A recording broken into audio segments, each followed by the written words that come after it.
بسم الله الرحمن الرحيم الحمد لله رب العالمين والصلاة والسلام على أشرف الأنبياء والمرسلين محمد رسول الله صلى الله عليه وعلى آله وصحبه وسلم تسليما كثيرا كثيرا. فما بعد, my dear brothers and sisters, Allah subhanahu wa ta'ala Jalla Jalaluhu sent us this beautiful month of Ramadan al-Kareem. And Allah subhanahu wa ta'ala praised this month. And He said,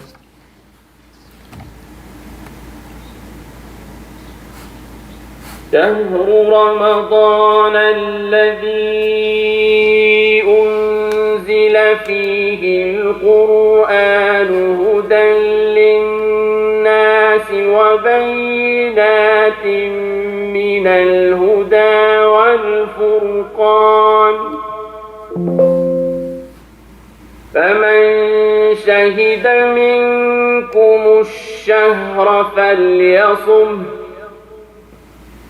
ومن كان مريضا أو على سفر فعدة من أيام أخر يريد الله بكم اليسر ولا يريد بكم العسر ولتكملوا العدة ولتكبروا الله على ما هداكم ولعلكم تشكرون. Allah subhanahu wa ta'ala said, which means Ramadan is the month in which the Quran was revealed as a guide for humanity with clear proofs of guidance and the standard to distinguish between right and wrong. So whoever is present in this month, let them fast. But whoever is ill or on a journey, then let them fast an equal number of days after Ramadan. Allah subhanahu wa ta'ala intends ease for you, not hardship, so that you may complete the prescribed period and proclaim the greatness of Allah subhanahu wa ta'ala for guiding you, and perhaps you will be grateful. I ask Allah subhanahu wa ta'ala to make us among those who are always grateful to Him.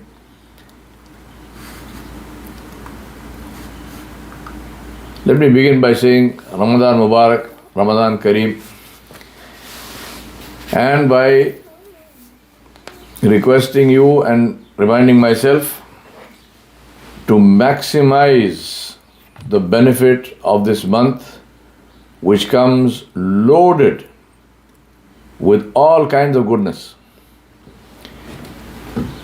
However, it is the sunnah of Allah subhanahu wa ta'ala, it is the way of Allah subhanahu wa ta'ala that all His promises in the Quran and all that He does are related to what we do.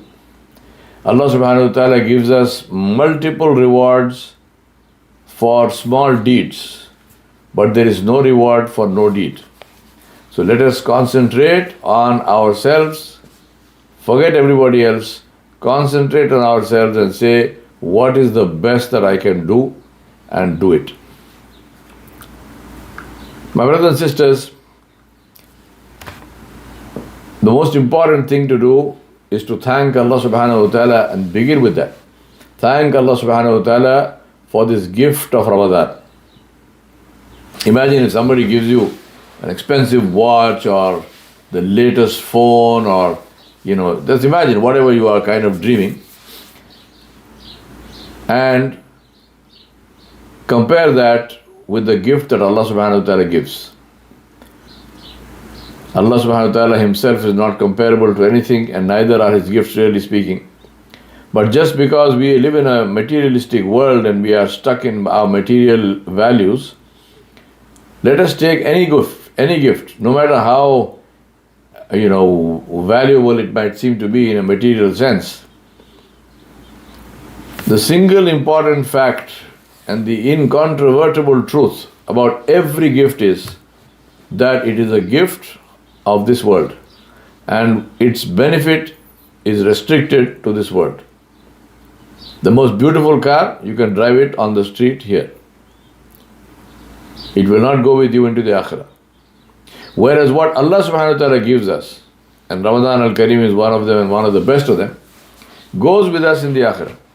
Everything that we earn in Ramadan, as long as we don't lose it by doing things which detract from our good deeds, will be with us in the akhirah. On the day of judgment, we will find all of those things which we did to please Allah subhanahu wa ta'ala. These will be with Allah, and Allah subhanahu wa ta'ala will return them to us with His reward.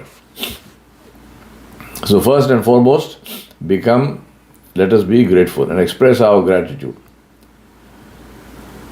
Second thing is to remind ourselves that every ibadah, which includes fasting, which includes salah, which includes zakat, which includes hajj, which includes charity, every kind of ibadah is a tool. It is not in itself and of itself something of to be done by itself for itself. It is a tool to achieve something. For example, about salah, Allah subhanahu wa ta'ala said, Inna salata tanha anil fahsha'i wal munkar. Verily the salah separates a person from all kinds of fahushat and munkarat, all kinds of shameless things and all kinds of disobediences. So also with Ramadan, Allah subhanahu wa ta'ala said, Ya ayyuhal ladhina amanu kutiba alaykumus siyamu kama kutiba ala alladhina min qablikum la'allakum tattaqun.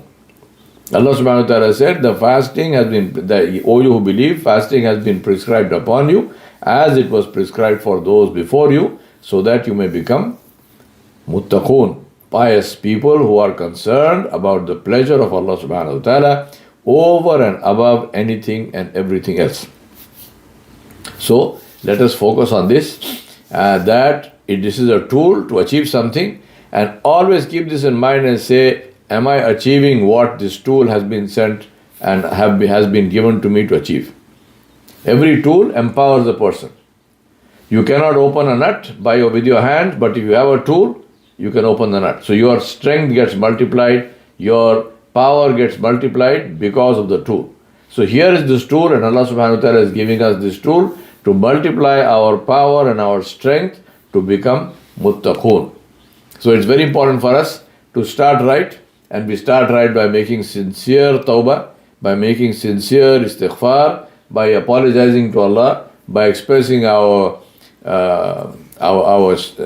regret for disobeying Him, and the fact that we are very sorry, to be repentant, to be contrite, and firm resolve to change our ways.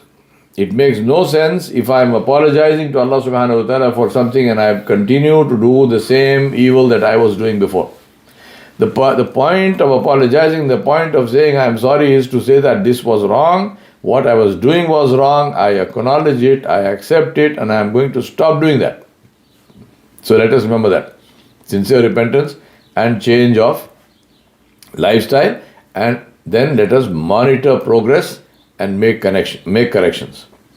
Monitor progress and make corrections. I remind myself and you, just think about one thing. Think about all our friends and relatives who passed away this year before this Ramadan. And ask yourself a single question. That question is, did they know that last Ramadan, when they were alive, was going to be their last Ramadan in their lives? Obviously, the answer is no, they did not know that. And then ask another question. That question is, if they had known that last Ramadan was going to be their last, would they have continued to do whatever they were doing? What would they have changed? And the reason I'm asking these questions to myself and you is not because of them. As far as they are concerned, their life is over, their book of deeds is shut. If they did well, alhamdulillah. If they did not do well, we ask Allah for forgiveness for them. The question is ours. If Allah subhanahu wa ta'ala gives us this Ramadan, do we know that this is the last one that we are going to get? The solution to that is treat every Ramadan, and may Allah subhanahu wa ta'ala give you many more to come, this one and many more to come, in good health, inshallah, and good time and the tawfiq to use it positively and productively. The thing to do is to treat every Ramadan as if it is going to be our last, with the complete and total understanding that one Ramadan will be our last. Now, why do we fast? As I mentioned to you, the ayat of Surah Al-Baqarah, Ya ayyuhalladhina amanu kutiba alaykumus siyamu kama kutiba ala alladhina min qablikum la'allakum tattaqun. O you who believe, fasting is prescribed for you as it was prescribed for those before you, so that you may become al-muttaqun.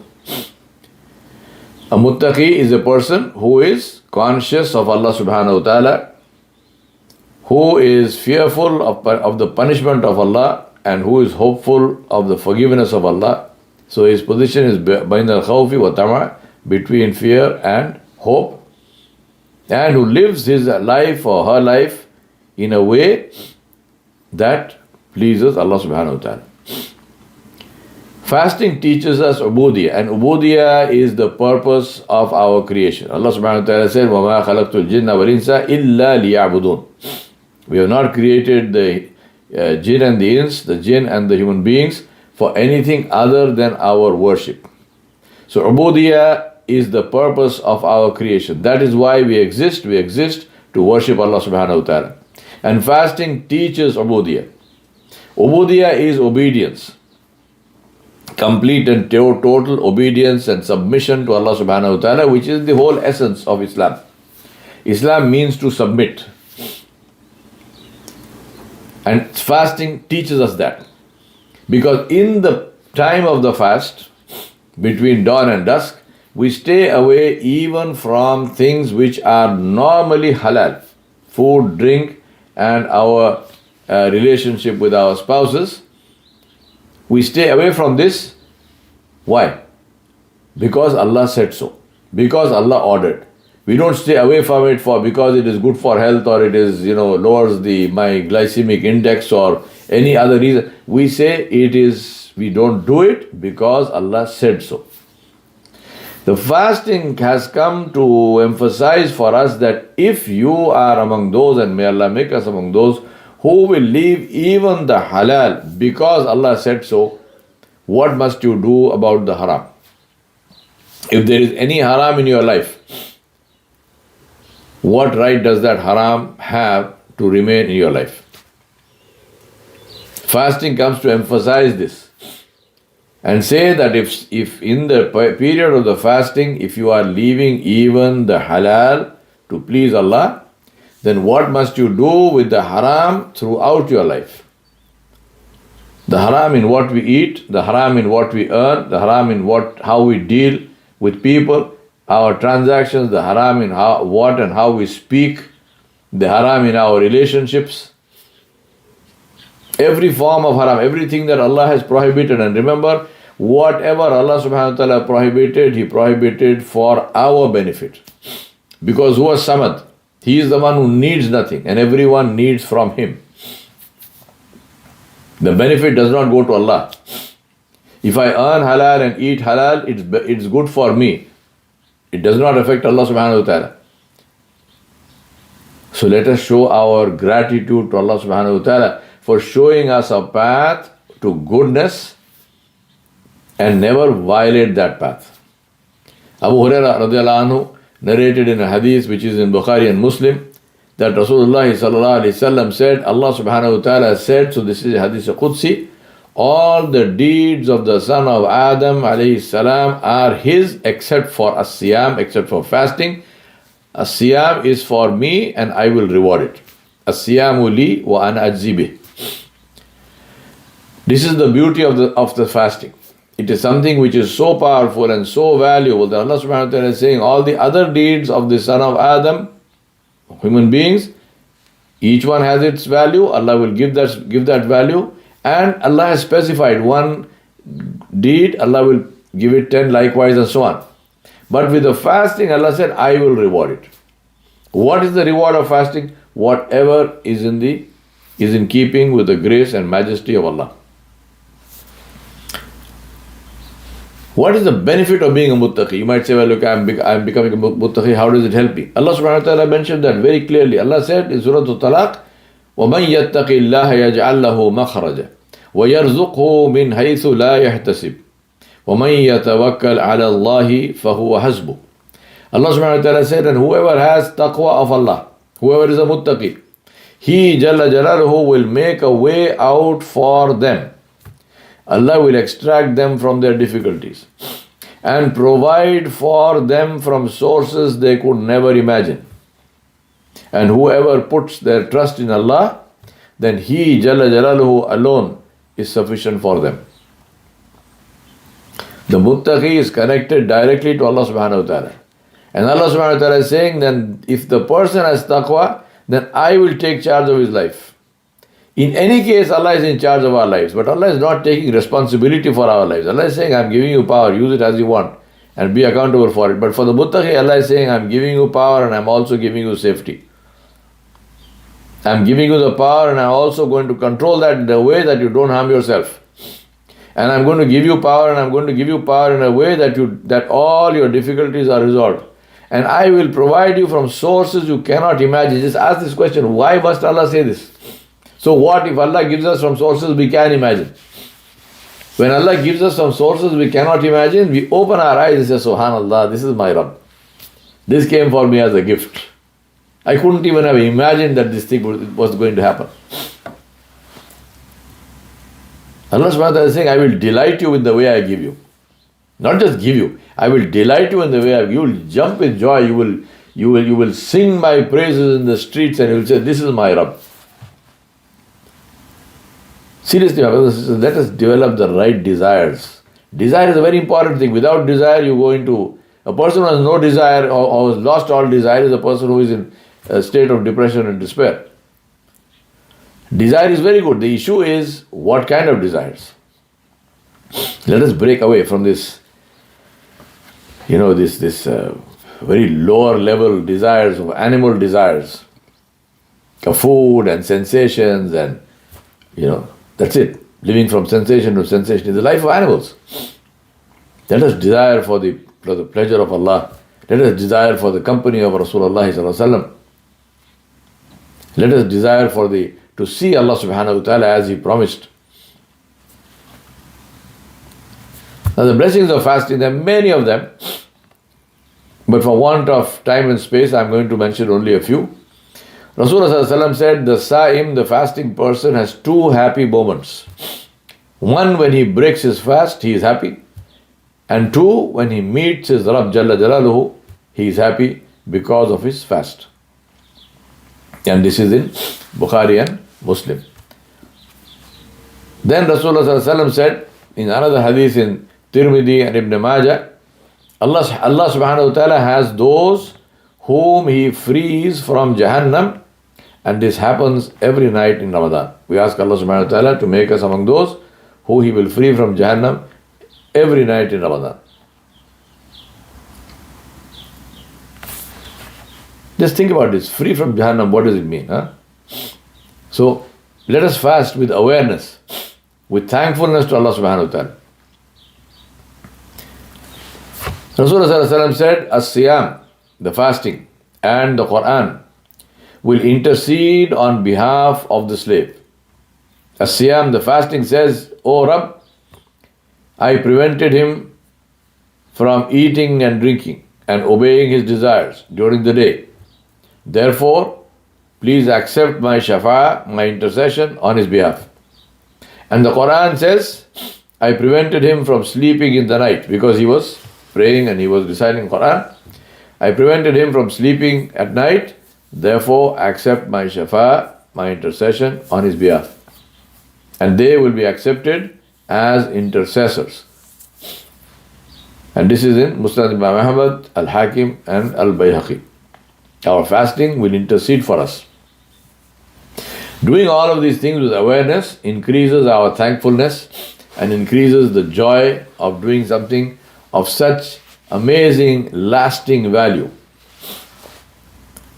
Think about this, even when we evaluate things of this life. For example, if your son or daughter comes to you and say, I've got a football match and I've got the final qualification examination to get into university, which is more important? You will say you need a brain transplant.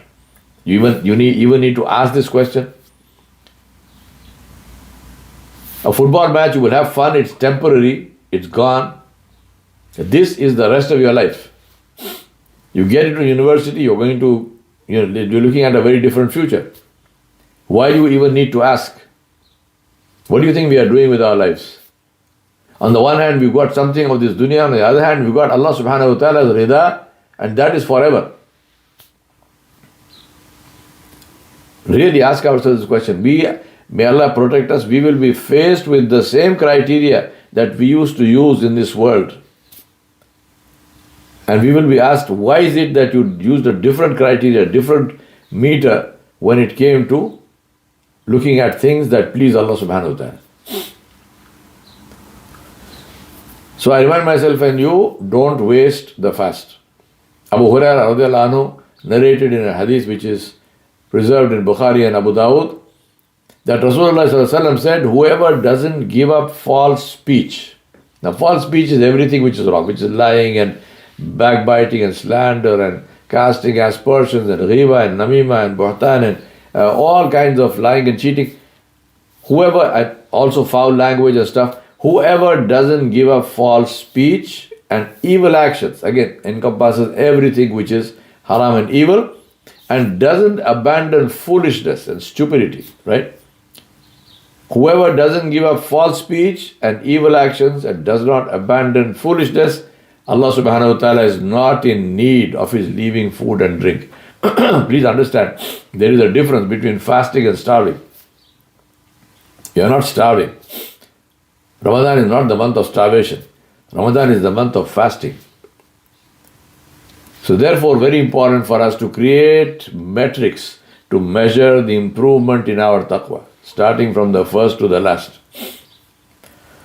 How did I become a better human being? How did I become a more muttaqi person? How did I become more focused towards Allah subhanahu wa ta'ala? What happened to the quality of my salah? What happened to the way I treat my parents and my children and my colleagues and my friends and my brothers and sisters? What happened in the way I behave with other people? What happened in the transactions that I do? What happened in the way I do business? What am I buying? What am I selling? What was I buying and selling? What am I buying and selling now? Is there a change?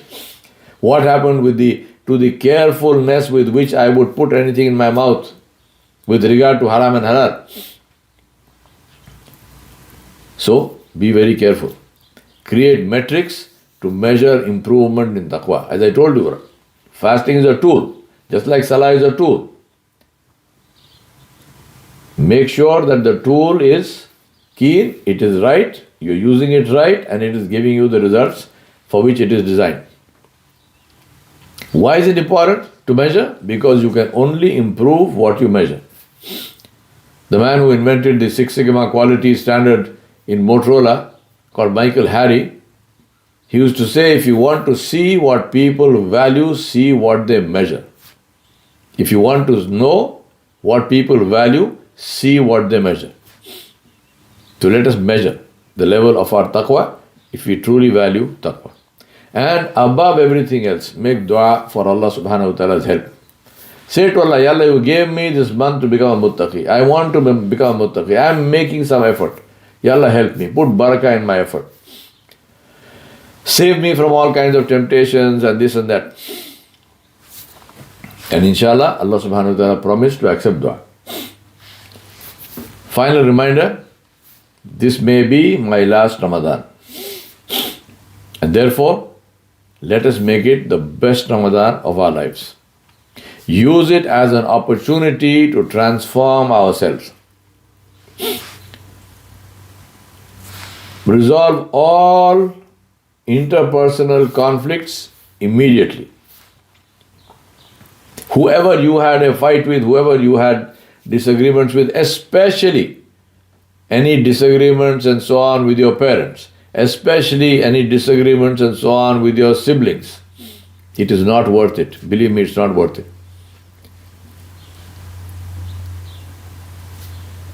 Give up your rights for them. Give up your rights for them. Allah will give you that and more on the Day of Judgment.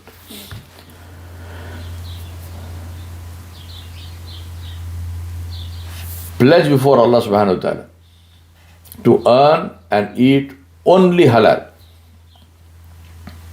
Stop all buying and selling of haram. Stop all eating of haram. The biggest problem we have is with eating food, eating meat which is non-zabihah. It is haram. Machine slaughter is haram.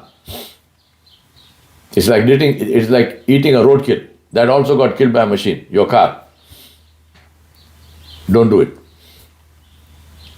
I don't have the time to go into the details. Anyone interested, come and ask me, I'll explain to you why. Machine slaughter, haram. A halal stamp on a product, I'm very sorry to say, has no meaning. You have to go into that. Who gave that stamp? Who are the people doing that stamping? Make sure that everything is in order, that this is actually hand-slaughtered zabiha food. Then by all means, eat as many chickens as you want until you start laying eggs. But make sure that it is zabiha chicken, zabiha mutton, zabiha beef. Don't take it for granted. There's nothing for granted. It's about you. Think about it like this. If you are violently allergic to something, there are people who have nut allergies. They cannot even be in the same room where nuts are being served. There's a famous case of these two people who were traveling on an Emirates flight, and they were serving nuts in the plane. These two people had to go and sit in the toilet, covering themselves with plastic, and that's where they spent the whole flight. So supposing you had some allergy like that, would you just say Bismillah and eat? You think saying Bismillah will turn haram into halal? If I take a bottle of beer and I say Bismillah and drink, will it turn into water? Then how will a machine slaughtered, or God knows how it died, animal become halal just by saying Bismillah? Don't fool yourself. Don't allow anyone else to fool you. I am saying this for your benefit. Don't eat anything about which you have a modicum of doubt that this thing might not be hand-slaughtered. Forgive each other and seek each other's forgiveness, and then see how Allah subhanahu wa ta'ala will show His pleasure for you. Just do these things. Earn halal, eat halal, forgive everybody. And then ask Allah subhanahu wa ta'ala for help. See how the help of Allah will come. It will delight you, it will blow your mind.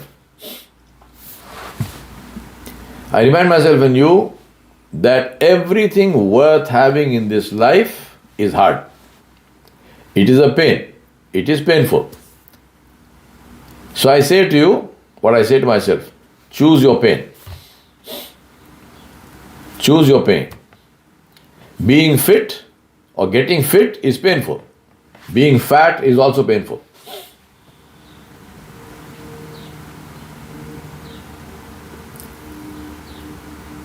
Working hard to get a good house, to buy a good house in a halal way is painful. Living on the street with all your possessions in a stolen shopping cart is also painful. Living in your car in a parking lot is also painful. Having a beautiful marriage, a good relationship is painful. It is hard. It's not easy. Having a marriage which is like a hell on earth is also painful. Raising good children who become a means of sadaqah jariyah for you is painful. It is hard. Raising children or raising children like you raise pets, give them food, give them water, give them clothing, give them toys, gadgets, and then they grow to whatever they grow is also painful. Choose your pain. Choose your heart. Anything worth having is hard. Focusing on Allah, submitting to Allah is hard. Not submitting to Allah, living a life of rebelliousness is also hard. Reading and getting knowledge is hard. If you think that is hard, try ignorance. Don't fool yourself. Do not fool yourself.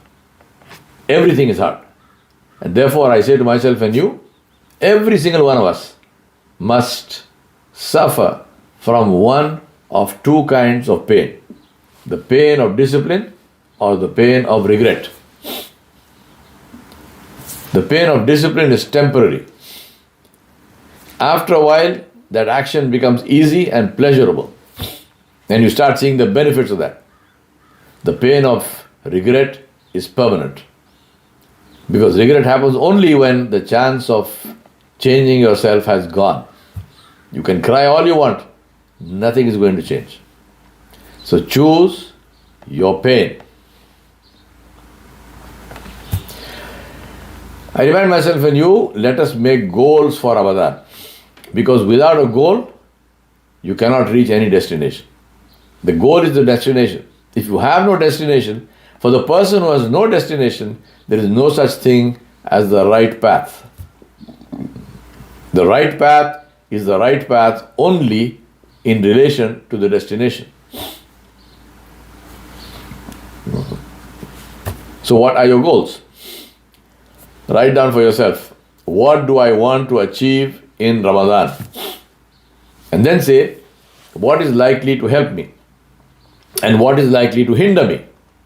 And what is my plan to deal with the hindrances?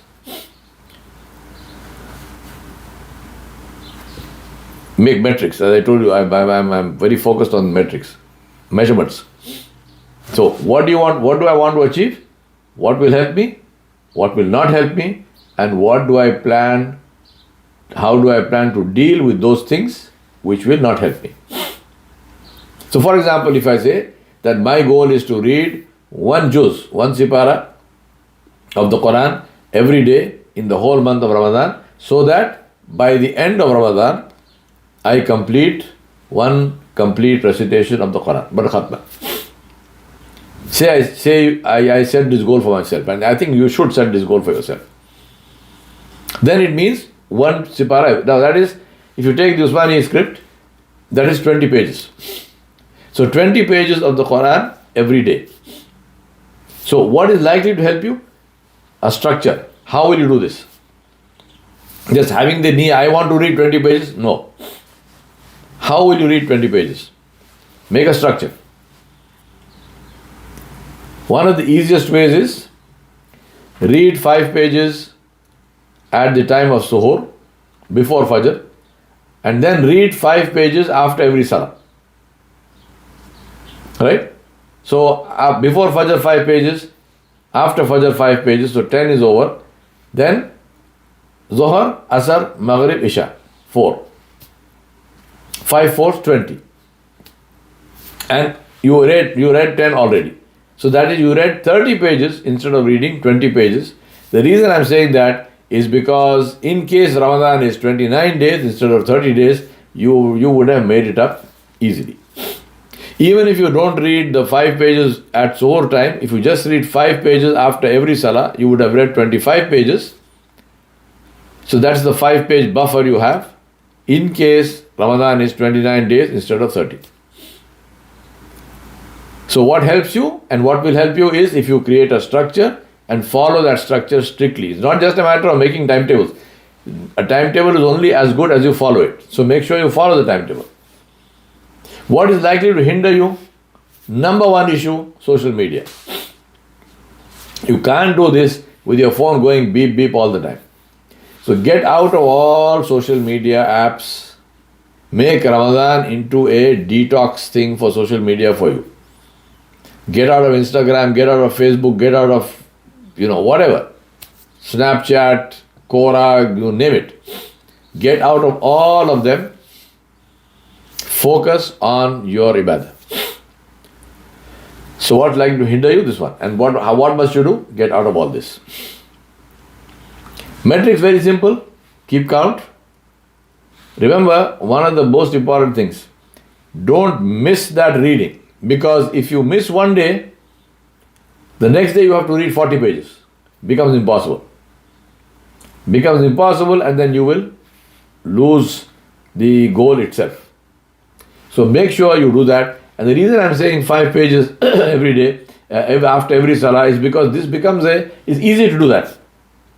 And the purpose of this is, if possible, and make this dua, of course it is possible, make dua that Allah subhanahu wa ta'ala enables you to maintain this throughout your life. So imagine now throughout your life you're going to be reading 12 times the Quran, you will finish it 12 times in every year. Plus if you are praying Taraweeh, the full, one juz, usually people read one juz, one sipara per day, whether it's 20 rakat or 8 rakat or whatever, one juz, stay with the Imam through the end, you would have completed in Ramadan at least 2 khatmas of the Quran.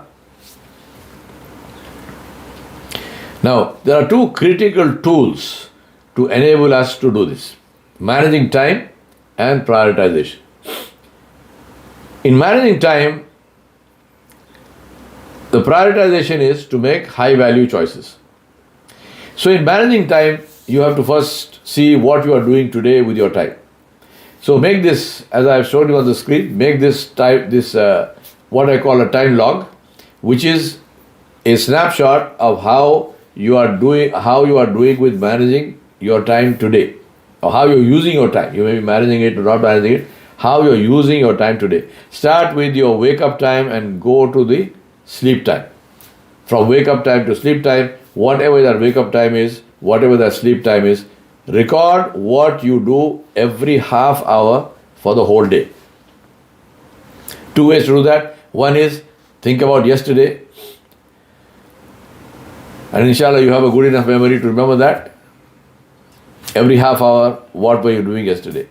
Another way, carry a notebook with you on a particular day when you're going to do this. No praise, no blame, just keep writing.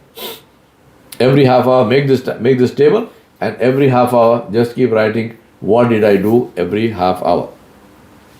If it's a working day you're looking at, don't put a bracket like that and say, at work or in the office. No. Every half hour, what was I doing? Specifically, check that. Right? Record what you are doing every half hour for the whole day. This is the foundational document that you will use for the rest of what I am going to teach you. Now, what we need to do is, in this time, we need to maximize our effective time, ET. So I have this formula, AT minus MT equals ET. AT is actual time minus MT is maintenance time equals effective time. Actual time is 24 hours, same thing for everyone. Maintenance time is all the time in activities that do not contribute to your goal.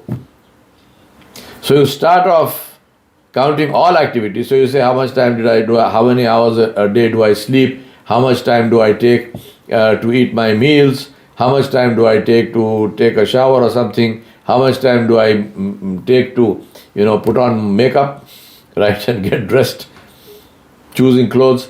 How much time do I take to commute, going back and forth from work? How much time do I take, maybe I'm gymming or I'm going for walks or runs or whatever, your whole day, the time.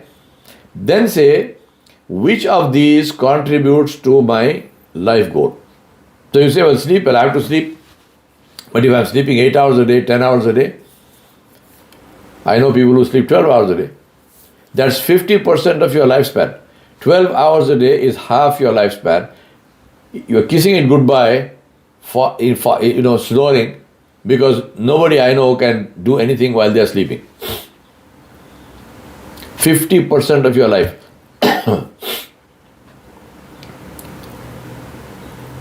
Does it make sense? So yes, you need sleep. How much sleep?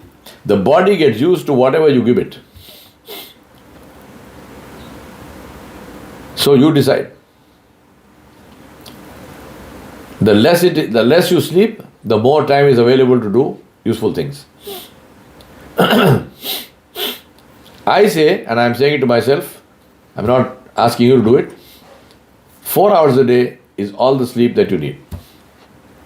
More than 4 hours is excess. Then see how much time for eating, how much time for rest of maintenance and so on. Try to reduce that as much as you can. Do it properly. I'm not saying don't have a bath. You have baths, but you don't have to spend 45 minutes under the shower. Apart from wasting of water, it's also, that's 45 minutes. Take these activities. Then say, out of these, so you are going to reduce whatever is wasting, and then you are going to say for example, you might say, I go for a walk. Now, is this useful or not useful? It is useful, it's part of life goal activity, it's part of effective time because of two reasons. One is because it helps you maintain your body. Without a healthy body, you can't achieve anything. So you need a healthy body. Second thing is, try to use these things and multitask in a positive way. For example, while you're walking, listen to some Quran, listen to some good podcasts about some lectures on some useful thing. Do a distance learning course. Listen to all the audios while you're walking, or while you are in the gym. Instead of listening to many gyms have loud music blasting all the time. That's one amazing thing I noticed in America. In America, we don't have that. You go into the gym, there's no noise. In India, they blast your eardrums with all sorts of nonsense music. I don't know why they do that. Here, whoever wants to listen to whatever they want, they have earbuds, they listen to their own stuff. The gym is silent. You can only hear the sound of the weights and so on as people put them down, lift them up. So, very important. Use that time, multi-use. Commuting, if you are driving, you can listen to something useful. If you are going on a train, public transport, you can even read. How much time do you spend in reading? Maximize your effective time, because that is something which is going to give you value-added benefits. Take this equation, AT minus MT equals ET. The only thing that you have, actual time is not in your control. Maintenance time is in your control. So you have, in this equation, only one factor is in your control, but that one factor has total control on your productivity. So maximize your effective time. Because productivity is an outcome of determination, an outcome of discipline. It won't just happen out of the world. It happens if you make it happen. The first tool that I want to teach you is what I call the investment impact matrix. It is based on Pareto's principle that 20% of what you do produces 80% of the results. And this is a principle that is applied across the board in many, many applications and many situations. Investment on one axis, impact on the other axis. You have four possibilities. Something which has high investment and low impact. And investment is not just money. Investment can be money, it is time, it is energy, it is emotion, everything. So something which is high investment, zero or no impact. Believe me, almost every single thing that passes for social media, everything that passes for watching news and sports, everything that passes for watching all the forwards that we get on WhatsApp, all of that goes into this. High investment, no impact. Just ask yourself, after you watch this stuff, ask yourself and say, what did I get? I did an analysis the other day, taking $25 an hour as the wage, hourly rate, $25 per hour. And I said, how much does a person gain or waste if he spends 2 hours a day for 50 years? 2 hours a day for 50 years at $25 per hour amounts to close to $1 million. $970 something dollars. 970,000, not 970. Right? Close to $1 million. Just 2 hours a day. The average person, at least in this country, I don't know, it's probably the same in most countries. They say that the average person in this country spends 6 hours a day on social media. So ask yourself, whether you're spending 6 hours or 2 hours or 1 hour, I spend 1 hour of my lifespan. Time is life. I spend 1 hour of my lifespan on this thing. What did I get?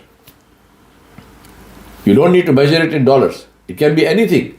Whatever the measurement, what did I get? And ask yourself, is it really worth it? High investment, low impact. Waste, remove it, delete it from your life. It may never be seen again. Then you have across high investment, high impact, which is hard work, which is reading, which is your gymming, which is your physical fitness, which is your mental fitness, which is your tahajjud, which is your prayer. Not tahajjud, I put tahajjud at a higher level. I'll come to that in a minute. Which is helping people, which is going out there. All the kinds of things, getting better qualifications in your profession, in the religion, learning better, learning how to read Quran correctly. Just go and sit with a tajweed teacher and ask him to make Islah of your Surah Al-Fatiha, which is the rukun of Salah. You may have been praying for 50 years, but the way you recite Surah Al-Fatiha, probably, if you were doing that with knowledge, it would invalidate your Salah. Because that's how we read. Go and sit with a ustad of tajweed and say, please, Ya Shaykh, make me, correct my Surah Al-Fatiha. So, hard work. You're reading, you're studying. High investment, takes time, effort, energy, but high impact. Then you got low investment and low impact. Things which you have to do them. Keep them to the minimum. Some can be leveraged. Some can be outsourced. Some can be automated. And then we have the cherry on the cake. Low investment. Doesn't take too much time. Doesn't take too much energy. Takes probably no money. But huge impact. Smiling at a person. We are the only mammals who show their teeth when they are happy. Smiling at a person. Huge impact. It is sadaqah, also builds relationships. 2 rakat of tahajjud in the night, where Allah subhanahu wa ta'ala is saying, is there anyone who wants anything from me? Say, Ya Rab, I am here. Little effort, huge impact. Maximize that. So maximize in this format, in this matrix, maximize the two right column, two things in the right hand column: hard work and leverage. Then create a timetable for yourself, right? 3 columns. First column on the left, activities in order of priority. Second thing is, how much time do you need to spend in that activity? And third one, what is the expected benefit from that activity? Write the expected benefit because it encourages you. Prioritize the activities, amount of time you need to spend, and what is the expected benefit. And very important, the secret of timetables is to stick to the timetable. It's no good making timetables and not sticking to them. This is one of the problems that we have today, where people have this app and that app and that app, and the productivity is still useless. Don't do that. Stick to the timetable. Now, every day, make muhasiba, make an account of your life. Muhasiba, account of your life, and as Sayyidina Umar radiallahu anhu said, do it before it is done for you. 4 columns: what I did, what did I get for that, what I did not do, and what did I lose. What I did, what I got, what I didn't do, what I lost. Every day in the night, sit down and tally this. Write down. See how your life will completely transform. You do these things, see how your life will transform. So my suggested timetable is, wake up for tahajjud 1 hour before the time for Fajr starts. Pray tahajjud 2 4, 6, 8, whatever Allah gives you tawfiq for. Read one juz of Quran or as much Quran as you can read. Do your suhoor and go to the masjid for Salatul Fajr. Then your daily activity. In the activity, always be conscious of Allah subhanahu wa ta'ala. So continue to make dhikr throughout the day. Subhanallah, Alhamdulillah, Allahu Akbar, La ilaha illallah, and salat and salam and durud on Rasulullah sallallahu alayhi wa alihi wa sallam. Remember, every Subhanallah is a tree in Jannah. Every Alhamdulillah is a tree in Jannah, and so on. Do it with that consciousness. And say, I'm planting my gardens for the day when I will, inshallah, by the mercy of Allah, I will enter those gardens. So plant those gardens. And those gardens are the dhikr of Allah subhanahu wa ta'ala. So pray tahajjud, read one juz of Quran as much as you can read, make suhoor, don't make suhoor into a huge breakfast, couple of dates, maybe an apple or something of some fruit, more than enough. If you need to have tea or coffee, drink your tea or coffee. That's it. And then go for Salatul Fajr. Then the daily activity, continuous zikr. You need to talk to people, talk to people. You need to do something, but other times continuously keep your tongue moist with the zikr of Allah subhanahu wa ta'ala. Then ensure that you pray all your prayers on time. In the masjid, for the men, in the masjid. Try to pray all the prayers in the masjid. Alhamdulillah, wherever masajid are easily accessible, where the masjid is not easily accessible, try to pray at least one salah in the masjid. In Ramadan, you will pray Isha and Tarawih inshallah, and then you pray the next day Salatul Fajr. Allah subhanahu wa ta'ala gives the reward, and this is for the whole year, not only Ramadan. Allah gives the reward of praying the whole night for a person who prays Salatul Isha and Salatul Fajr by Jama'ah. And then, end of the day, at iftar time, don't waste your time in the kitchen. Don't waste your time, running behind samosas. Shut the kitchen down. 1 o'clock in the day, no more kitchen. In the end, and don't ask and don't force those people who are cooking in your house, whether it's the women folk, men folk, servants, cooks, whoever.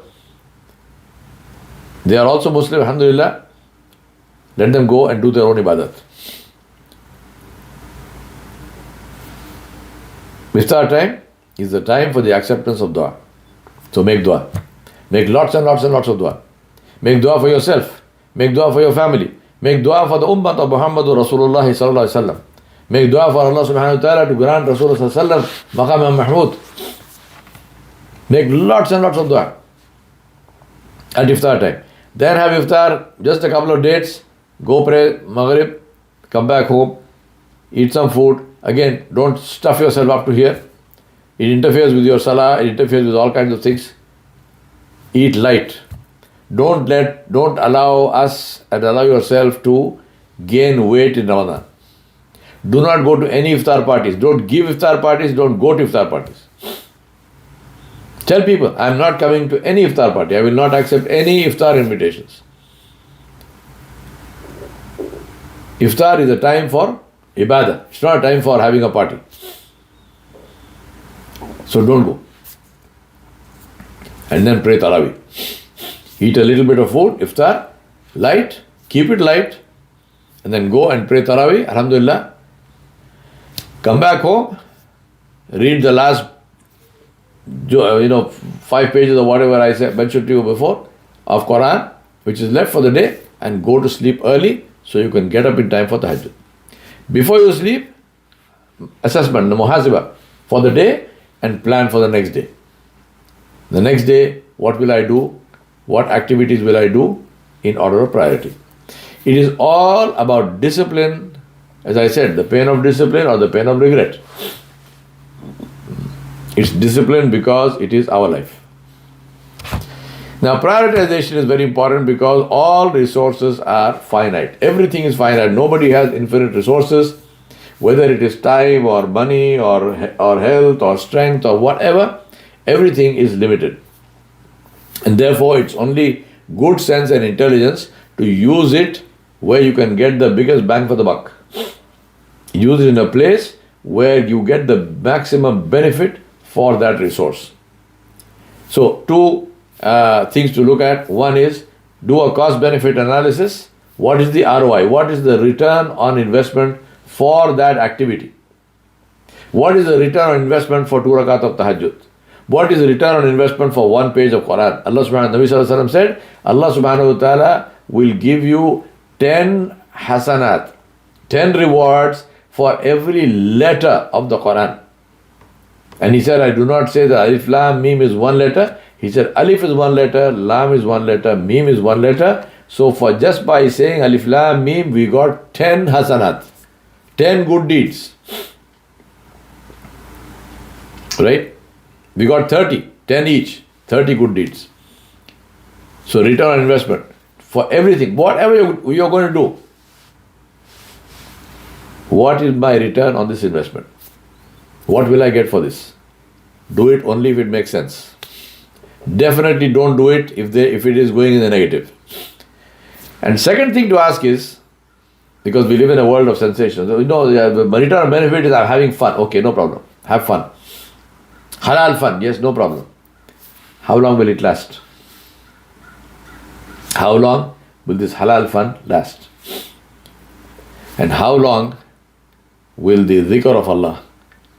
How long will ibadah? How long will charity? How long will good deeds? How long will listening or reading something beneficial? How long will that last? One is for this world at best, and even that very temporary. The other one is forever for the akhirah. Maximum benefit, permanent. Don't do anything without this evaluation.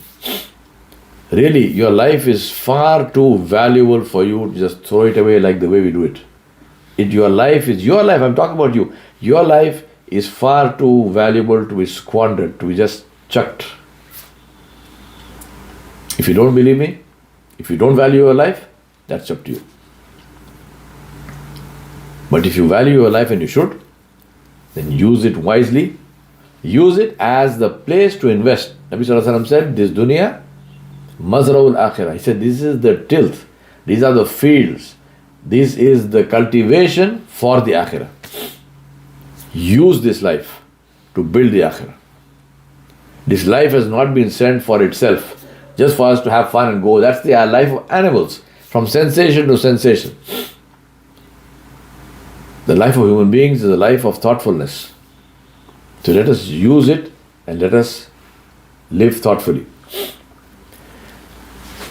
Second tool or third tool, I don't know, I forgot now how many tools I've taught you. This is what I call the 3x3 rule, and this is the tool of prioritization. Every day when you do that muhasiba in the night, when you do the accounting in the night, after you accounted for the day, how did I spend the day? Then you say, for tomorrow, how will you plan? List 3 activities that you will do tomorrow in order of priority. What is the most important, next important, next important? The basis of that is your goals in Ramadan. The basis of that can be your life goals in the case of your other times. Right? 3 in order of priority. Then start on the first one. Continue until it finishes. If you get interrupted, come back and finish it. Don't go to the second one until you finish the first one. Then go to the second one, and so on. If you finish all 3, all power to you, maybe you want to add on one, do that. But don't make the list of more than 3. Only 3. And at night, evaluate your day based on your metrics and make a list of activities for the next day. It's very simple. Don't make excuses, because excuses don't change reality. Excuses do not change reality. Instead of making the excuse, you say, well, this happened, which should not have happened. How am I going to prevent that from tomorrow? For example, somebody comes and sits with you and wastes a lot of your time because they're talking about all kinds of stuff, and stuff which is not in your control. And then you suddenly see, well, 1 hour is gone, 2 hours are gone. So don't say, oh no, but this is why. No excuses. This happened, this was wrong. Tomorrow I am going to make sure this never happens again. what is my plan? How will I make sure that this does not happen again tomorrow or day after or whenever? Make the plan, don't make the excuse. I also suggest that you bucket your activities.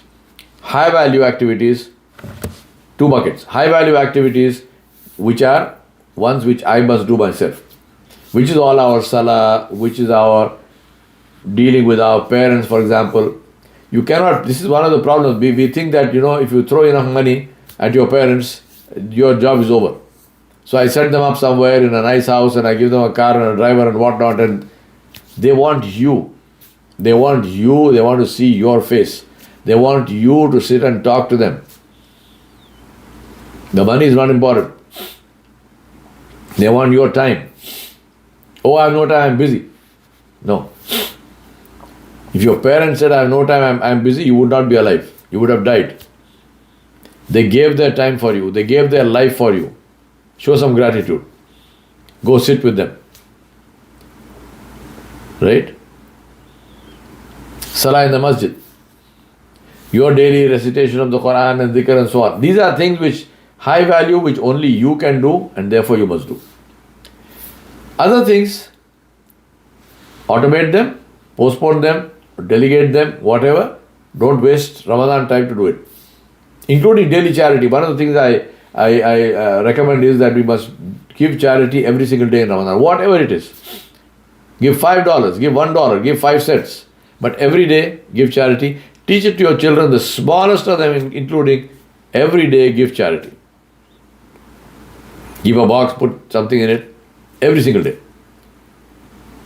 You can automate that, so it happens automatically. Similarly, preparing of iftar. This is one of the biggest time wasters in Ramadan. Don't do it. Do not do it. There's a friend of mine who outsources that to a restaurant. Every day, iftar time, food comes to his house, and his wife and whoever in the house is responsible for the cooking, they don't need to cook. It happens automatically because he is intelligent enough, sensible enough to have outsourced it. Do whatever suits you, but make sure that you do not waste time in preparing of iftar. And finally, most important, communication, social media. As I told you before, use Ramadan to detox yourself from social media. Get rid of it. Just get out of it.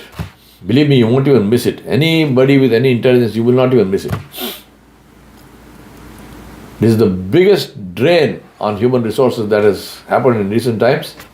And believe me, the people who are doing it are the ones who are getting wealthy because you are donating your time, your life free for them to get wealthy. Now ask yourself, does it make sense at all? Two biggest wasters of time, two biggest thieves of time that we have is useless arguments and discussions and social media. Useless arguments and discussions about things that are not in our control. 90% of that or more is on politics. What should this king do? What should that king do? What should this president do? You have no control over that. You have no influence on those people. You don't know them. They don't care a hoot about what you think. Why are you wasting your life making imaginary conversations about you? This is what he should do, she should do. For what? And social media. Solution is ask.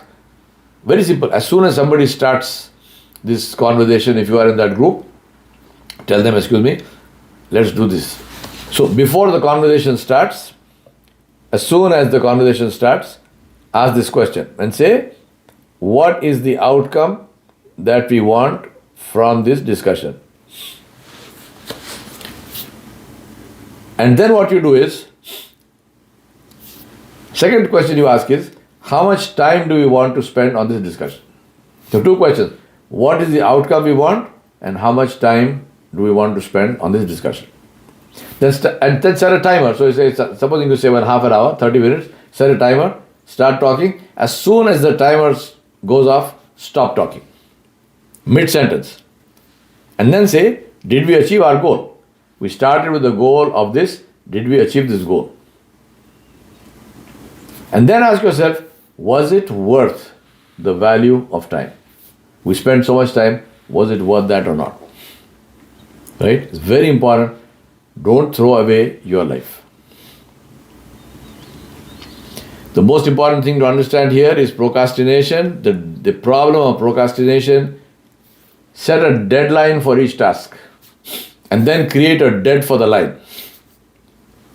And what is the debt? The debt is something that's difficult to do or difficult to pay. You say, if I don't do this, I will pay $500 in charity.